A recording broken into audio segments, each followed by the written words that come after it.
ഓം ശാന്തി. 26/5/25 പ്രഭാതമുരളി ബാബ്ദാദ മധുബൻ. ബാബു പറയുന്നു, മധുരമായ കുട്ടികളെ, നിങ്ങൾ വളരെ നല്ല കൂട്ടുകൂടണം.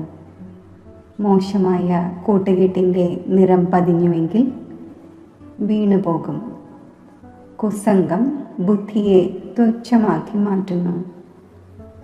ചോദ്യം: ഇപ്പോൾ കുട്ടികളായ നിങ്ങൾക്ക് ഏതൊരു ഉത്സാഹം വരേണ്ടത് ആവശ്യമാണ്? ഉത്തരം: നിങ്ങൾക്ക് ഗ്രാമങ്ങളിൽ പോയി സേവനം ചെയ്യട്ടെ എന്ന ഉത്സാഹം വരേണ്ടത് ആവശ്യമാണ്. നിങ്ങളുടെ പക്കൽ എന്തുണ്ടോ അത് സേവനത്തിന് വേണ്ടിയുള്ളതാണ്. ബാബ കുട്ടികൾക്ക് നിർദ്ദേശം നൽകുന്നു. കുട്ടികളെ, ഈ പഴയ ലോകവുമായുള്ള ബന്ധം സ്വതന്ത്രമാക്കൂ. ഏതെങ്കിലും വസ്തുവിൽ മമത്വം വയ്ക്കരുത്. അതിനോട് മനസ്സ് ചേർക്കരുത്. ഗീതം: ഈ പാപത്തിൻ്റെ ലോകത്തിൽ നിന്നും കൊണ്ടുപോകൂ. ഓം ശാന്തി. പാപാത്മാക്കളുടെ ലോകവും പുണ്യാത്മാക്കളുടെ ലോകവും. ആത്മാക്കളുടെ എന്ന പേര് തന്നെയാണ് വച്ചിരിക്കുന്നത്. ഇപ്പോൾ ഇവിടെ ദുഃഖമാണ്, അതിനാലാണ് വിളിക്കുന്നത്. മറ്റൊരിടത്തേക്ക് കൊണ്ടുപോകൂ എന്ന് പുണ്യാത്മാക്കളുടെ ലോകത്തിൽ വിളിക്കുന്നില്ല. കുട്ടികളായ നിങ്ങൾ മനസ്സിലാക്കുന്നുണ്ട്, ഇത് ഏതെങ്കിലും പണ്ഡിതനോ സന്യാസിയോ ശാസ്ത്രവാദിയോ മറ്റോ അല്ല കേൾപ്പിക്കുന്നത്. ഇദ്ദേഹവും സ്വയം പറയുന്നു, ഞാൻ ഈ ജ്ഞാനം അറിഞ്ഞിരുന്നില്ല. രാമായണം ആദിയായ ശാസ്ത്രങ്ങൾ അനേകം പഠിച്ചിരുന്നു. ഈ ജ്ഞാനം ഞാനാണ് നിങ്ങളെ കേൾപ്പിക്കുന്നത്. ഇദ്ദേഹവും കേൾക്കുന്നു. ഇപ്പോൾ ഇത് പാപാത്മാക്കളുടെ ലോകമാണ്. പുണ്യാത്മാക്കളെക്കുറിച്ച് ഇങ്ങനെ മാത്രം പറയുന്നു, ഇവർ ജീവിച്ചു പോയവരാണ്. പൂജ ചെയ്ത ശേഷം മടങ്ങി വരിക എന്ന് മാത്രമേ ഉള്ളൂ. ശിവന്റെ പൂജ ചെയ്ത് മടങ്ങി വരും. കുട്ടികളായ നിങ്ങൾ ഇപ്പോൾ ആരുടെ പൂജ ചെയ്യും? നിങ്ങൾക്കറിയാം, ഉയർന്നതിലും ഉയർന്ന ഭഗവാൻ ശിവനാണ്. ആ ഒന്ന് ഒബീഡിയന്റ് അച്ഛനാണ്, ടീച്ചറാണ്, ഒബീഡിയന്റ് ഗുരുവാണ്. കൂടെ കൊണ്ടുപോകുന്നതിൻ്റെ ഗ്യാരണ്ടി വേറെ ഏതെങ്കിലും ഗുരുവിനോ മറ്റോ ചെയ്യുവാൻ സാധിക്കില്ല. അത് അവരാരും തന്നെ എല്ലാവരെയും കൊണ്ടുപോവുകയുമില്ല. ഇപ്പോൾ നിങ്ങൾ മുന്നിലിരിക്കുകയാണ്. ഇവിടെ നിന്നും സ്വന്തം വീട്ടിലേക്ക് പോകുമ്പോഴേക്കും നിങ്ങൾ മറന്നുപോകും. ഇവിടെ സന്മുഖത്ത് കേൾക്കുന്നതിലൂടെ രസം വരുന്നു. ബാബ ഓരോ നിമിഷവും പറയുന്നു, കുട്ടികളെ, നല്ല രീതിയിൽ പഠിക്കൂ. ഇതിൽ അശ്രദ്ധ കാണിക്കാതിരിക്കൂ. മോശമായ കൂട്ടുകെട്ടിൽ കുടുങ്ങാതിരിക്കൂ. ഇല്ലെങ്കിൽ കൂടുതൽ തുച്ഛബുദ്ധിയായി പോകും. കുട്ടികൾക്കറിയാം നമ്മൾ എന്തായിരുന്നു, എന്ത് പാപമാണ് ചെയ്തത്. ഇപ്പോൾ നമ്മൾ ഈ ദേവതയാകുന്നു. ഈ പഴയ ലോകം സമാപ്തമാകേണ്ടതുണ്ട്. പിന്നെ ഇവിടെ കെട്ടിടത്തിൻ്റെയും മറ്റും എന്ത് ചിന്ത വയ്ക്കുവാനാണ്? ഈ ലോകത്തിൽ എന്തെല്ലാം ഉണ്ടോ അത് മറക്കണം. ഇല്ലെങ്കിൽ വിഘ്നമിടും. ഇതിൽ മനസ്സ് ചേരുന്നില്ല. നമ്മൾ പുതിയ ലോകത്തിൽ തൻ്റെ വജ്ര വൈഡൂര്യങ്ങളുടെ കൊട്ടാരം പോയി നിർമ്മിക്കും. ഇവിടെയുള്ള ധനമോ മറ്റേതെങ്കിലും വസ്തുവോ നല്ലതായി തോന്നുന്നുവെങ്കിൽ ശരീരം ഉപേക്ഷിക്കുന്ന സമയത്ത് അതിലേക്ക് മോഹം പോകും. എൻ്റേത് എൻ്റേത് എന്ന് പറയുകയാണെങ്കിൽ അത് അന്തിമത്തിൽ മുന്നിൽ വരും.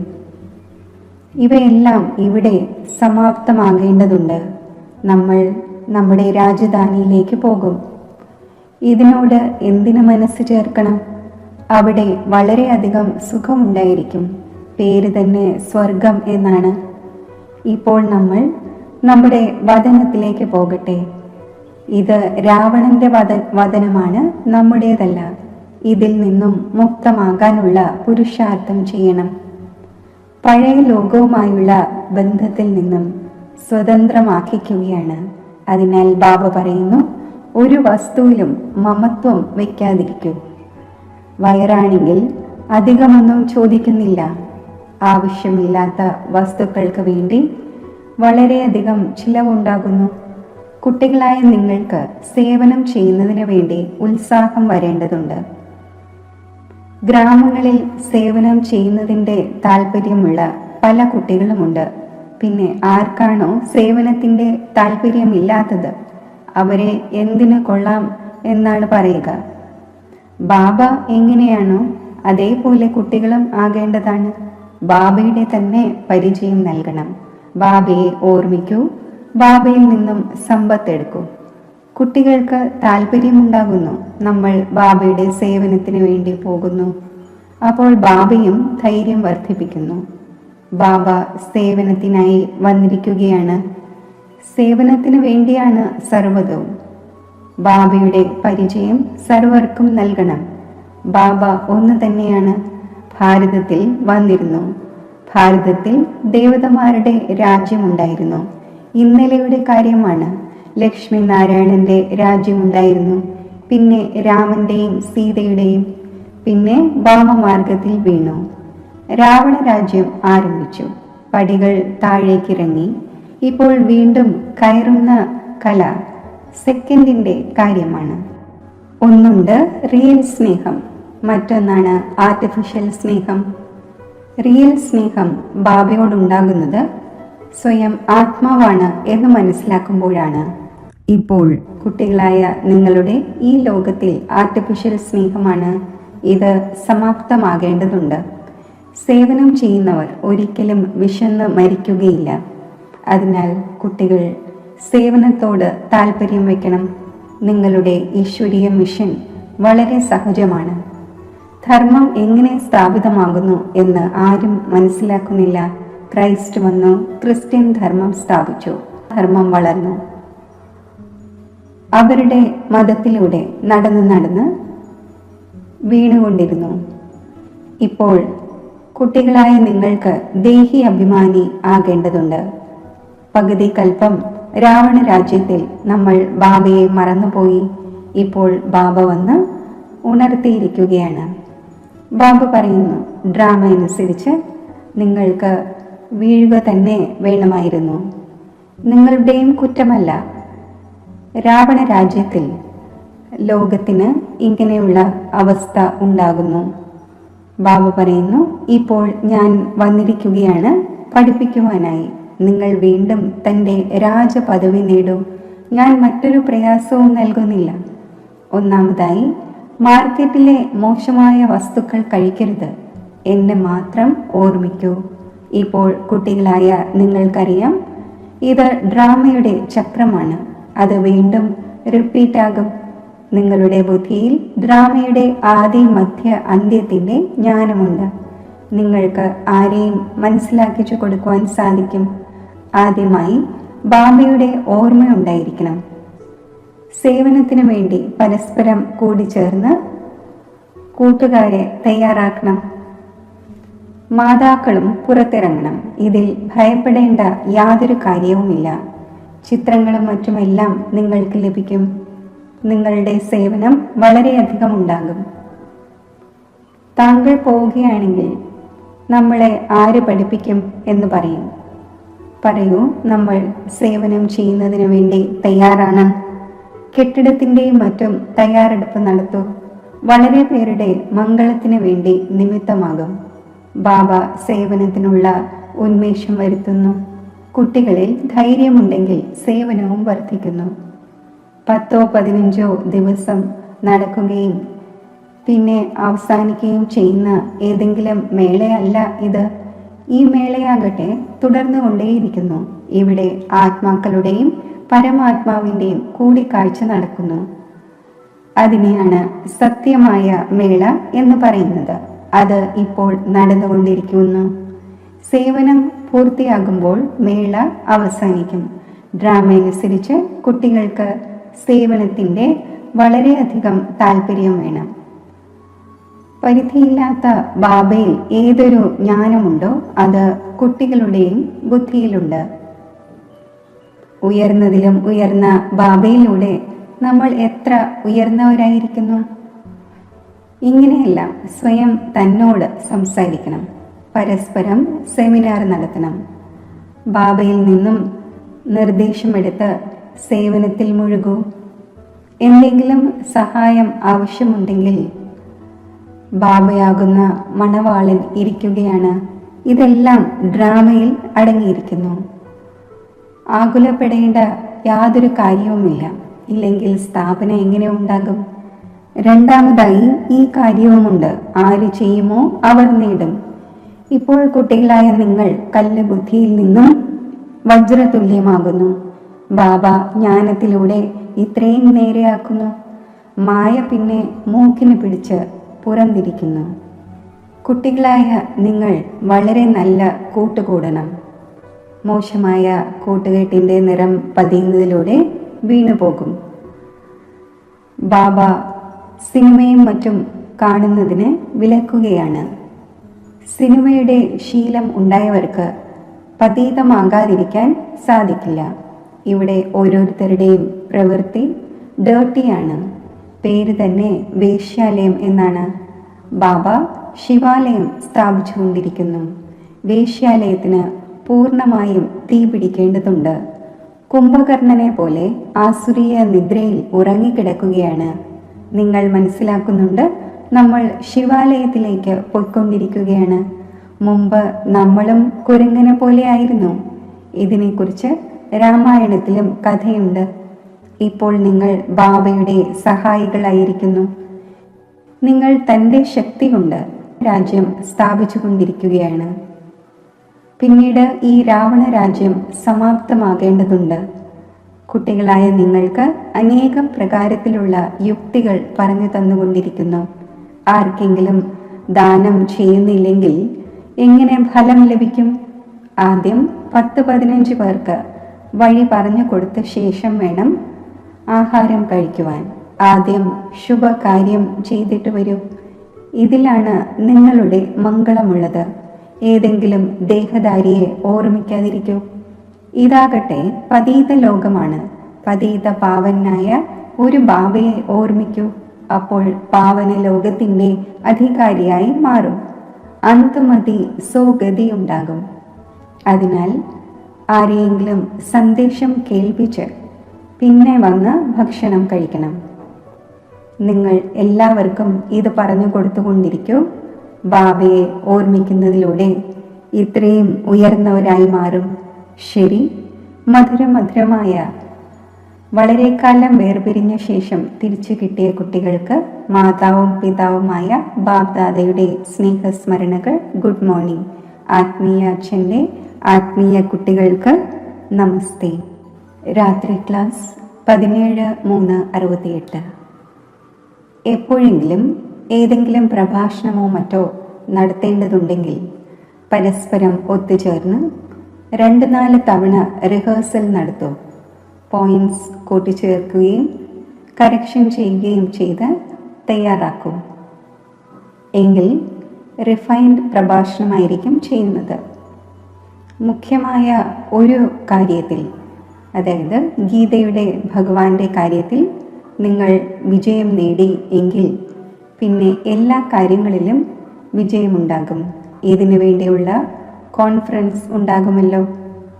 വൃക്ഷത്തിൻ്റെ അഭിവൃദ്ധി തീർച്ചയായും ഉണ്ടാകേണ്ടതുണ്ട് എന്ന് മനസ്സിലാക്കിക്കൊണ്ടിരിക്കും. മായയുടെ കൊടുങ്കാറ്റാകട്ടെ എല്ലാവർക്കും ഏൽക്കുന്നു. പൊതുവെ എഴുതുന്നു, ബാബ നമ്മൾ കാമത്തിൻ്റെ ചാട്ടയടി കൊണ്ടു. ഇതിനെയാണ് സമ്പാദ്യം ഇല്ലാതാകൽ എന്ന് പറയുന്നത്. ക്രോധിക്കുകയോ മറ്റോ ചെയ്തുവെങ്കിൽ പറയും അല്പം നഷ്ടമുണ്ടായി. ഇതിനു വേണ്ടി മനസ്സിലാക്കിച്ചു തരേണ്ടി വരുന്നു. കാമത്തിൻ്റെ മേൽ ജയം നേടി ജഗജ്ജീത് ആകുന്നു. കാമത്തോട് തോറ്റാൽ തോൽവിയുണ്ടാകുന്നു. കാമത്തോട് തോൽക്കുന്നവരുടെ സമ്പാദ്യം ഇല്ലാതാകുന്നു, ശിക്ഷയും ഉണ്ടാകുന്നു. ലക്ഷ്യം വളരെ വലുതാണ്. അതിനാൽ വളരെയധികം ജാഗ്രത വയ്ക്കേണ്ടി വരും. കുട്ടികളായ നിങ്ങൾക്കറിയാം, 5000 വർഷങ്ങൾക്ക് മുമ്പും നമുക്ക് ചക്രവർത്തി പദവി ലഭിച്ചിരുന്നു. ഇപ്പോൾ വീണ്ടും ദേവതാ രാജധാനി സ്ഥാപിതമായിക്കൊണ്ടിരിക്കുന്നു. ഈ പഠനത്തിലൂടെ നമ്മൾ ആ രാജധാനിയിൽ പോകുന്നു. മുഴുവൻ ആധാരവും പഠനത്തിന്മേലാണ്. പഠനത്തിലൂടെയും ധാരണയിലൂടെയുമാണ് ബാബയ്ക്ക് സമാനമാവുക. എത്ര പേരെ തനിക്ക് സമാനമാക്കി എന്നറിയുന്നതിന് വേണ്ടി രജിസ്റ്ററും ആവശ്യമാണ്. എത്ര അധികം ധാരണ ചെയ്യുമോ അത്രയും തന്നെ മധുരമാകും. വളരെയധികം ലൗലിയായ കുട്ടികളെ ആവശ്യമാണ്. കുട്ടികളായ നിങ്ങൾക്ക് വേണ്ടി തന്നെയാണ് ആ ദിവസം ഇന്ന് വന്നു ചേർന്നത്. അതിനുവേണ്ടി മനുഷ്യർ വളരെയധികം പരിശ്രമിക്കുന്നു മുക്തിയിലേക്ക് പോകുവാൻ. ബാബ എല്ലാവർക്കും ഒരുമിച്ച് തന്നെ മുക്തിയും ജീവൻ മുക്തിയും നൽകുന്നു. ആരാണോ ദേവതയാകുന്നതിനുള്ള പുരുഷാർത്ഥം ചെയ്യുന്നത് അവർ തന്നെ ജീവൻ മുക്തിയിലേക്ക് വരും. ബാക്കി എല്ലാവരും മുക്തിയിലേക്ക് പോകും. കൃത്യമായ കണക്കെടുക്കുവാൻ സാധിക്കില്ല. ചിലർ അവശേഷിക്കുകയും ചെയ്യും. വിനാശത്തിൻ്റെ സാക്ഷാത്കാരം കാണും. ഈ സുന്ദരമായ സമയവും കാണും. ഓരോ കാര്യത്തിലും പുരുഷാർത്ഥം ചെയ്യേണ്ടതുണ്ട്. ഓർമ്മയിലിരിക്കുമെങ്കിൽ കാര്യം നടന്നുകൊള്ളും, കെട്ടിടം ലഭിച്ചുകൊള്ളും എന്നല്ല. അതാകട്ടെ ഡ്രാമയിൽ എന്താണോ ഉള്ളത് അത് തന്നെ സംഭവിക്കുന്നു. ആശ വയ്ക്കുവാൻ പാടില്ല, പുരുഷാർത്ഥം ചെയ്യേണ്ടതുണ്ട്. പിന്നെ എന്താണോ ഡ്രാമയിൽ അടങ്ങിയിട്ടുള്ളത് അത് തന്നെയാണ് നടക്കുന്നത്. മുന്നോട്ട് പോകവേ നിങ്ങൾക്ക് സഹോദര വൃത്തിയും ഉണ്ടാകും. എത്രത്തോളം പുരുഷാർത്ഥം ചെയ്യുമോ അത്രയും ആ വൃത്തി നിലനിൽക്കും. നമ്മൾ അശരീരിയായി വന്നിരുന്നു. 84 ജന്മങ്ങളുടെ ചക്രം പൂർത്തിയാക്കി. ഇപ്പോൾ ബാബ പറയുന്നു കർമാതീത അവസ്ഥയിലേക്ക് പോകേണ്ടതുണ്ട്. നിങ്ങൾക്ക് വാസ്തവത്തിൽ ആരോടും ശാസ്ത്രങ്ങളെക്കുറിച്ചുള്ള വാദപ്രതിവാദങ്ങൾ നടത്തേണ്ട ആവശ്യമില്ല. മുഖ്യമായ കാര്യം ഓർമ്മയുടേതും സൃഷ്ടിയുടെ ആദിമധ്യ അന്ത്യത്തെ മനസ്സിലാക്കുന്നതിൻ്റെതുമാണ്. ചക്രവർത്തി രാജാവാകണം. കേവലം ഈ ചക്രത്തെയാണ് മനസ്സിലാക്കേണ്ടതായിട്ടുള്ളത്. സെക്കൻഡിൽ ജീവൻ മുക്തി എന്നത് ഇതിൻ്റെ തന്നെ മഹിമയാണ്. കുട്ടികളായ നിങ്ങൾക്ക് അതിശയം തോന്നിയിട്ടുണ്ടാകും. പകുതി കൽപ്പം ഭക്തി നടക്കുന്നു. ജ്ഞാനം അല്പം പോലുമില്ല. ജ്ഞാനം ഉള്ളത് തന്നെ ബാബയുടെ പക്കലാണ്. ബാബയിലൂടെ തന്നെയാണ് അറിയേണ്ടതായിട്ടുള്ളത്. ഈ ബാബ എത്ര അസാധാരണമാണ്. അതിനാൽ കോടിയിൽ ചിലരാണ് വരുന്നത്. ആ ടീച്ചർമാർ ഇങ്ങനെ പറയുകയില്ല. ഈ ഒന്നാകട്ടെ പറയുന്നു ഞാൻ തന്നെയാണ് അച്ഛനും ടീച്ചറും ഗുരുവും. അപ്പോൾ മനുഷ്യർ കേട്ട് അതിശയിക്കും. ഭാരതത്തെ മദർ കൺട്രി, മാതൃരാജ്യം എന്ന് പറയുന്നു. കാരണം അംബയുടെ പേര് വളരെ പ്രശസ്തമാണ്. അംബയുടെ മേളയും വളരെയധികം നടക്കുന്നു. അംബ എന്നത് മധുരമായ വാക്കാണ്. ചെറിയ കുട്ടികളും അമ്മയെ സ്നേഹിക്കുന്നുവല്ലോ. കാരണം അമ്മ കഴിപ്പിക്കുകയും കുടിപ്പിക്കുകയും സംരക്ഷിക്കുകയും ചെയ്യുന്നു. ഇനി അംബയ്ക്ക് ബാബയും വേണ്ടതാണല്ലോ. ഇതാകട്ടെ ദത്തുപുത്രിയാണ്. ഇതിന് പതിയില്ല. ഇത് പുതിയ കാര്യമാണല്ലോ. പ്രജാപിത ബ്രഹ്മാവ് തീർച്ചയായും അഡോപ്റ്റ് ചെയ്തിട്ടുണ്ടാകും. ഈ കാര്യങ്ങളെല്ലാം ബാബ തന്നെയാണ് വന്ന് കുട്ടികളായ നിങ്ങൾക്ക് മനസ്സിലാക്കിച്ചു തരുന്നത്. എത്ര മേള നടക്കുന്നു, പൂജ ഉണ്ടാകുന്നു. കാരണം കുട്ടികളായ നിങ്ങൾ സേവനം ചെയ്യുന്നു.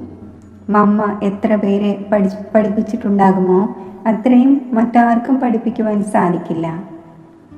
മമ്മയ്ക്ക് വളരെയധികം പ്രശസ്തിയുണ്ട്.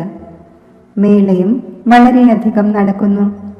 ഇപ്പോൾ കുട്ടികളായ നിങ്ങൾക്കറിയാം ബാബ തന്നെയാണ് വന്ന് രചനയുടെ ആദി മധ്യ അന്ത്യത്തിൻ്റെ മുഴുവൻ രഹസ്യവും കുട്ടികളായ നിങ്ങൾക്ക് മനസ്സിലാക്കിച്ചു തരുന്നത്.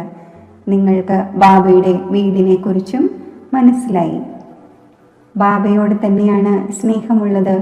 വീടിനോടും സ്നേഹമുണ്ട്. ഈ ജ്ഞാനം നിങ്ങൾക്ക് ഇപ്പോഴാണ് ലഭിക്കുന്നത്. ഈ പഠനത്തിലൂടെ എത്ര സമ്പാദ്യമാണ് ഉണ്ടാകുന്നത്. അപ്പോൾ സന്തോഷമുണ്ടാകേണ്ടതല്ലേ? എന്നാൽ നിങ്ങളാകട്ടെ തികച്ചും സാധാരണമാണ്. ബാബ വന്ന് ഈ ജ്ഞാനം കേൾപ്പിക്കുകയാണ് എന്ന് ലോകത്തിലുള്ളവർക്ക് അറിയില്ല. ബാബ തന്നെയാണ് വന്ന് എല്ലാ പുതിയ പുതിയ കാര്യങ്ങളും കുട്ടികളെ കേൾപ്പിക്കുന്നത്. പുതിയ ലോകം ഉണ്ടാകുന്നത് പരിധിയില്ലാത്ത പഠനത്തിലൂടെയാണ്. പഴയ ലോകത്തോട് വൈരാഗ്യം വരുന്നു. കുട്ടികളായ നിങ്ങളുടെ ഉള്ളിൽ ജ്ഞാനത്തിൻ്റെ സന്തോഷമുണ്ടായിരിക്കുന്നു. ബാബയെയും വീടിനെയും ഓർമ്മിക്കണം. വീട്ടിലേക്ക് എല്ലാവർക്കും പോവുക തന്നെ വേണം. ബാബയാകട്ടെ എല്ലാവരോടുമായിരിക്കുമല്ലോ പറയുക, കുട്ടികളെ ഞാൻ നിങ്ങൾക്ക് മുക്തിയുടെയും ജീവൻ മുക്തിയുടെയും സമ്പത്ത് നൽകുവാൻ വന്നിരിക്കുന്നു. പിന്നെ എന്തുകൊണ്ട് മറന്നു പോകുന്നു? ഞാൻ നിങ്ങളുടെ പരിധിയില്ലാത്ത അച്ഛനാണ്. രാജയോഗം പഠിപ്പിക്കുവാൻ വന്നിരിക്കുന്നു. അപ്പോൾ നിങ്ങൾ ശ്രീമത്ത് അനുസരിച്ച് നടക്കുകയില്ലേ? പിന്നീടാണെങ്കിൽ വളരെയധികം നഷ്ടമുണ്ടാകും. ഇതാണ് പരിധിയില്ലാത്ത നഷ്ടം. ബാബയുടെ കൈ ഉപേക്ഷിച്ചുവെങ്കിൽ സമ്പാദ്യത്തിൽ നഷ്ടമുണ്ടാകും. ശരി, ഗുഡ് നൈറ്റ്. ഓം ശാന്തി. ധാരണയ്ക്കുള്ള മുഖ്യസാരം: ഈ ലോകത്തിൽ എന്തെല്ലാം ഉണ്ടോ അവയെ മറക്കണം. ബാബയ്ക്ക് സമാനം ഒബീഡിയൻ്റായി സർവീസ് ചെയ്യണം. എല്ലാവർക്കും ബാബയുടെ പരിചയം നൽകണം. ഈ പതീത ലോകത്തിൽ സ്വയം തന്നെ മോശമായ കൂട്ടുകെട്ടിൽ നിന്നും രക്ഷിക്കണം. മാർക്കറ്റിലെ മോശമായ ആഹാരം കഴിക്കരുത്. സിനിമ കാണരുത്. വരദാനം: ത്രികാലദർശി സ്റ്റേജിലൂടെ വ്യർത്ഥത്തിൻ്റെ കണക്ക് സമാപ്തമാക്കുന്ന സദാ സഫലതാമൂർത്തിയായി ഭവിക്കട്ടെ. ത്രികാലദർശി സ്റ്റേജിൽ സ്ഥിതി ചെയ്യുക എന്നാൽ ഓരോ സങ്കല്പവും വാക്കും കർമ്മവും ചെയ്യുന്നതിന് മുമ്പേ ചെക്ക് ചെയ്യണം. ഇത് വ്യർത്ഥമാണോ അതോ സമർത്ഥമാണോ? വ്യർത്ഥം ഒരു സെക്കൻഡിൽ കോടികളുടെ നഷ്ടം ഉണ്ടാക്കുന്നു. സമർത്ഥം ഒരു സെക്കൻഡിൽ കോടികളുടെ സമ്പാദ്യം ഉണ്ടാക്കുന്നു. സെക്കൻഡിലെ വ്യർത്ഥം പോലും സമ്പാദ്യത്തിൽ വളരെയധികം നഷ്ടമുണ്ടാക്കുന്നു. അതിലൂടെ ചെയ്ത സമ്പാദ്യം പോലും മറഞ്ഞു പോകുന്നു. അതിനാൽ ഏകകാലദർശിയായി കർമ്മം ചെയ്യുന്നതിന് പകരം ത്രികാലദർശി സ്ഥിതിയിൽ സ്ഥിതി ചെയ്യൂ. അപ്പോൾ വ്യർത്ഥം സമാപ്തമാകും. സദാ സഫലതാമൂർത്തിയായി മാറുകയും ചെയ്യും. സ്ലോഗൻ: പേരിൻ്റെയും പെരുമയുടെയും സാധനങ്ങളുടെയും ത്യാഗം തന്നെയാണ് മഹത്തായ ത്യാഗം. അവ്യക്ത സൂചന: ആത്മീയ റോയൽറ്റിയും പ്യൂരിറ്റിയുടെ പേഴ്സണാലിറ്റിയും ധാരണ ചെയ്യൂ. ഇതുപോലെ ദേഹവും ദേഹിയും രണ്ടും വ്യത്യസ്തമായ രണ്ട് വസ്തുക്കളാണ്. എന്നാൽ അജ്ഞാനത്തിന് വശപ്പെട്ട് രണ്ടിനെയും ചേർത്തിരിക്കുകയാണ്. എൻ്റേതിനെ ഞാൻ എന്ന് മനസ്സിലാക്കി ഈ തെറ്റ് കാരണം ഇത്രയും വിഷമതകളും ദുഃഖവും അശാന്തിയും നേടിയിരിക്കുകയാണ്. അതേപോലെ തന്നെ ഈ അപവിത്രതയും വിസ്മൃതിയുടെ സംസ്കാരവും ബ്രാഹ്മണത്വത്തിൻ്റെതല്ല, ശൂദ്രത്വത്തിൻ്റെതാണ്. ഇതിനെയും എൻ്റേത് എന്ന് മനസ്സിലാക്കുന്നതിലൂടെ മായയ്ക്ക് വശപ്പെടുന്നു, പിന്നെ വിഷമിക്കുകയും ചെയ്യുന്നു. ഓം ശാന്തി.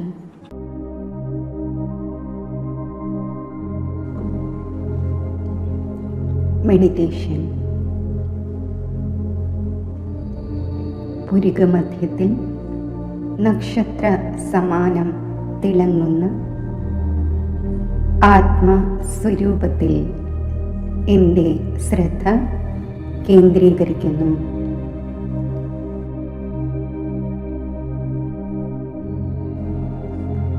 ആത്മസ്വരൂപത്തിൽ ഏകാഗ്രമായിരുന്ന് അനാദി കാലത്തിലെ എൻ്റെ അനാദി സ്വരൂപത്തെ ഞാൻ സ്മൃതിയിൽ കൊണ്ടുവരുന്നു.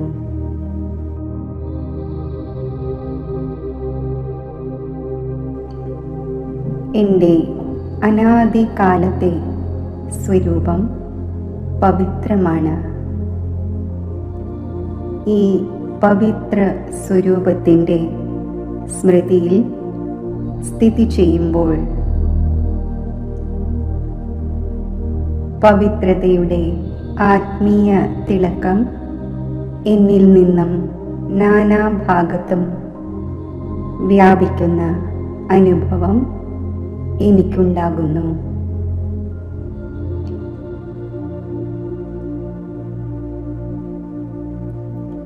അനാദി കാലത്തിൽ പരംധാമിൽ ബാബയുടെ സമീപം സ്ഥിതി ചെയ്യുന്ന എൻ്റെ അനാദി സ്വരൂപത്തെ സ്മൃതിയിൽ കൊണ്ടുവരുമ്പോൾ സെക്കൻഡിൽ ഞാൻ ബാബയുടെ സമീപത്ത് എത്തിച്ചേരുന്നു.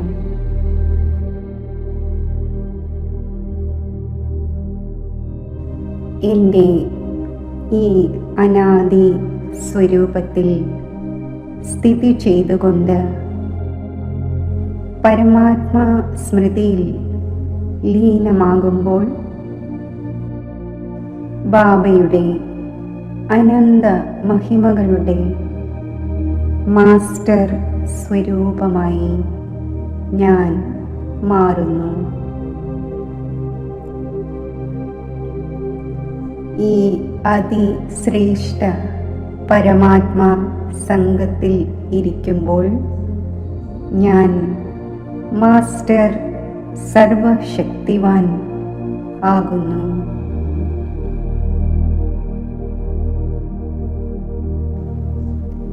മാസ്റ്റർ നോളജ്ഫുൾ ആകുന്നു.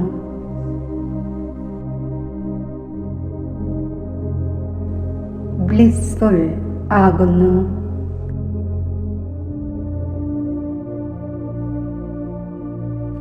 പീസ്ഫുൾ ആകുന്നു.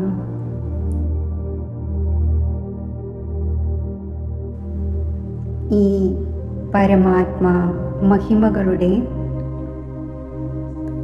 മാസ്റ്റർ സ്വരൂപത്തിൻ്റെ സാരരൂപമായി ഞാൻ സ്ഥിതി ചെയ്യുന്നു.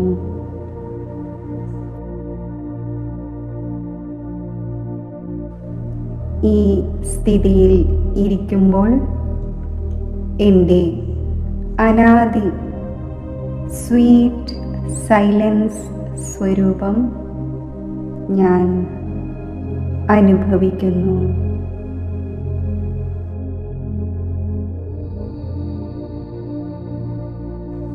ഈ സ്വീറ്റ് സൈലൻസ് സ്വരൂപ അവസ്ഥയിൽ